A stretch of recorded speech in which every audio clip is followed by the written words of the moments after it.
Hello guys! Welcome to my YouTube channel. So again, this is Mommy Joan. And ang pag-uusapan po natin sa araw na ito ay tungkol sa baby acne. And disclaimer lamang po, hindi ako isang nurse at lalong-lalong hindi rin ako isang doktor. Ako isa lamang full-time mom na handang mag-share ng aking mga experiences sa aking 2 months old na baby na baka ay makatulong rin sa inyo, mga kamamis. So, ang pag-uusapan natin ay kung paano nga ba nawala yung baby acne sa aking baby, yung mga acne sa aking baby. Actually, sabi nga nila, napanood ko rin sa mga videos na nabasa ko rin na normal lang daw magkaroon ng baby acne yung mga newborn, lalo na sa kanilang 1st to 2nd months or hanggang 3 months pa nga. And nawawala lang din yon. Pero 'di ba kapag ikaw ay isang nanay, parang ang pangit kasi tingnan and parang nakakababa ng kredibilidad kapag yung baby mo may mga ganon. Papakita ko sa inyo yung picture. Ilalagay ko sa akin dito sa screen yung mga picture kung ano itsura ng baby ko. Nagkaroon siya ng nagkaroon siya ng mga acne. Sobrang pangit talaga kasi napuno yung mukha niya and then hanggang sa leeg niya, sobrang dami niyang acne. And pinatingin ko na rin siya sa pedia lang, hindi sa dermatologist na pedia. And sabi nga sa akin na normal lang yon and in-advise ako ng mga pwede kong gamitin para sa skinny baby. And ayun na nga, actually, nung buntis ako, binili ko sa kanya ay yung Johnson & Johnson's. Ito yung binili ko sa kanya. So, ang laki niyan. Sobrang onti lang ng bawas niyan. Parang isang drop pa lang yung nababawas niyan kasi isang paligo niya pa lang to nagamit. And then, nung paglabas niya kasi, wala pa siyang acne. Lumabas yung acne, parang start niya mag 2 weeks. So, nag-worry ako kasi sobrang dami. And then, sabi ng mga tao, baka daw sa surrounding, sa environment, sobrang sensitive daw yung skin, baka sa alikabok, yung mga ganon, sa mga buhok-buhok na mga hayop. Wala naman kaming hayop. And then, nasa kwarto lang naman kami, hindi pa kami lumalabas ni baby ng bahay nung 2 weeks niya na.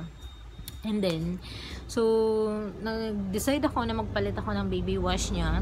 Dahil yung gamit ko nga sa kanya is Johnson & Johnson's. And parang hindi siya nahiyang kasi feeling ko dumadami palalo yung acne niya at hindi nababawasan. So, I tried another one. Tinry ko yung Lactacid. Bumili lang muna ako ng maliit. Yung Lactacid for baby. Ayan, ito yung binili ko. And hindi pa rin siya nawawala. As in, parang mas lalo siyang pumupula, dumadami. And every time na pagpapawisan siya, mas lalong kitang-kita sa mukha niya. Hanggang dito na, hanggang sa leeg.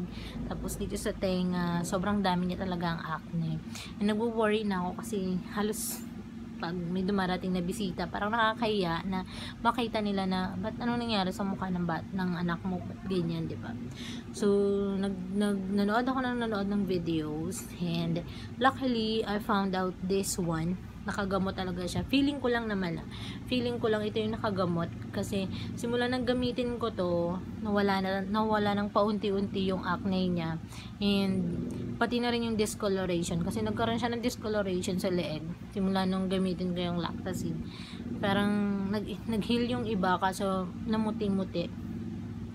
So, kaya nag-decide ako i-change yung Lactacid and ito na nga yung nagamit ko.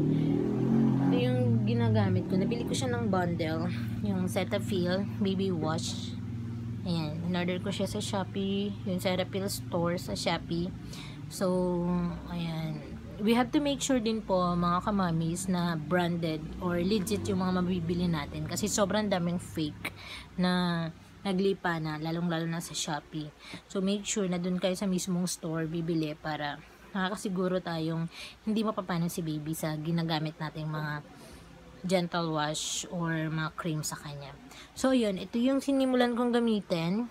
Yung Cetaphil Baby Wash na medyo nawala-wala ng paunti-unti. At ito yung ito yung bagong labas ng Cetaphil. Ayan. Ayan. At feeling ko ito yung nakatulong talaga na mawala yung acne ni baby. Kasi simula na nilalagyan ko siya sa mukha at sa leeg.